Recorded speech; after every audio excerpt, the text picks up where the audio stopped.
Good afternoon. I hope everyone's having a lovely Sunday so far. I am just about to put myself through the torture chamber watching Manchester United. Well, I can't even watch them actually. I pay all this money for TV packages and they're not even live, so I've got to listen to them on the radio, but praying for a good result.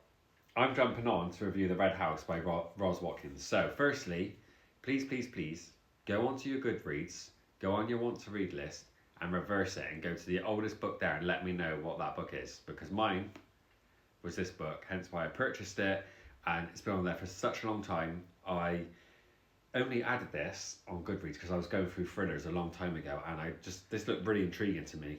I didn't read the blurb, nothing. I had no idea what it was about.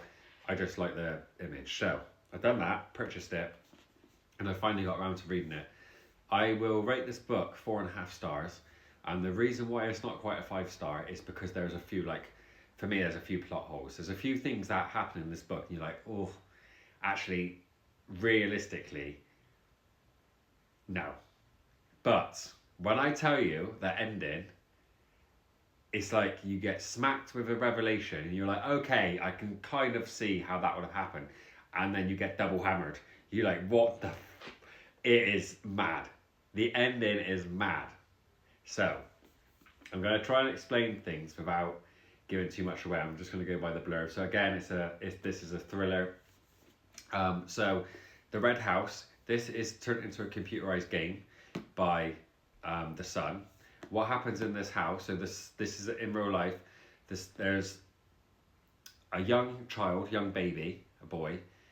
You've got the son and the daughter. Daughter's 5, the son's a bit older. He's created this game. There's some family incident that goes on and takes place where it ends up with the mum and dad dead, the baby dead, and the little girl's found in a barn, like hiding and isolating and screaming about her brother committing this crime.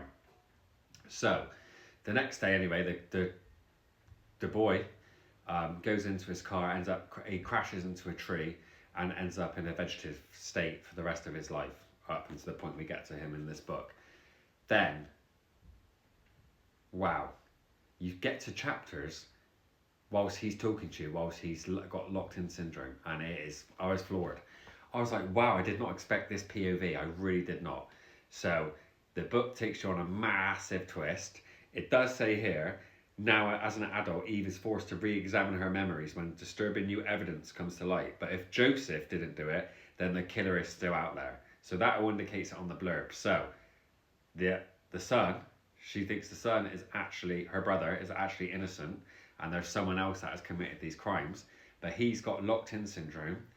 At one point, they're about to bite the bullet and just pull the plug because he's non-responsive, and then she goes in, starts recording him while she's talking and stuff. I don't know what else she was doing, all that carry on. And then when she revisits this video, she notices there's some actual interaction with him to her, and wow, when she spotted that, I was like, oh my word, that is it. The book is a game changer from then on. It's fantastic. The reason why the game is involved, so the child actually, before obviously his accident, he designed this game around what his life was being like, living in that house and stuff, and then later on comes to find there's actually a hidden level. There's a £50,000 reward, and really if you find out, if you're a big gamer and you can get into this hidden level, it will unleash pretty much everything that's actually happened in that real life scenario prior to obviously the event itself, because he already ended up comatose the next day, so he didn't obviously complete the game. So yeah, highly recommend this. If you're a thriller fan, this is fantastic. I love the gaming aspect. It's not like solely revolved around gaming, so don't be put off by that. There's just moments of it when they get together and they do stuff. I thought it was fantastic. And it's quite funny actually, this is the second book, so I read Rock, Paper, Scissors only recently, and I never ever read a book before where the person has that, I'm thinking it's classed as a dysmorphia, so I apologise if I got that wrong, but it's where they can't visualise people's face. It just blurs, so they have no idea who's who. I've never read anything like that before, but actually I read Rock, Paper, Scissors, and now I'm reading this, and I'm like, oh my wow, that's two characters pretty much back to back that I've read that have got the same dysmorphia, and I'm just like, wow. But anyway, phenomenal, absolutely great.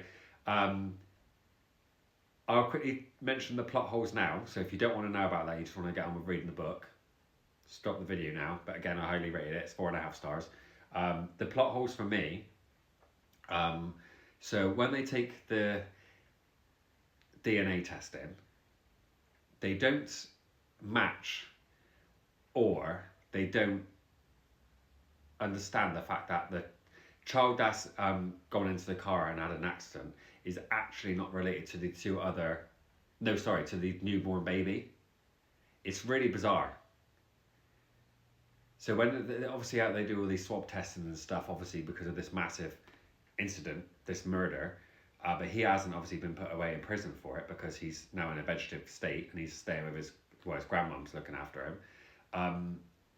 It was a bit bizarre because I'm like, yeah, I don't want to say too much. I don't want to give any spoilers, but I was trying to explain it to Vicky during TikTok sprints about the plot holes that I came across in this. So yeah, let me know if you've read this and what you thought of it. And also just, I'm really interested to know what your book is. If you flip your Goodreads and let me know what that one book is right at the top. That's been on there for so long because we've added so many books since. But yeah, go and check this book out. I highly, highly recommend it.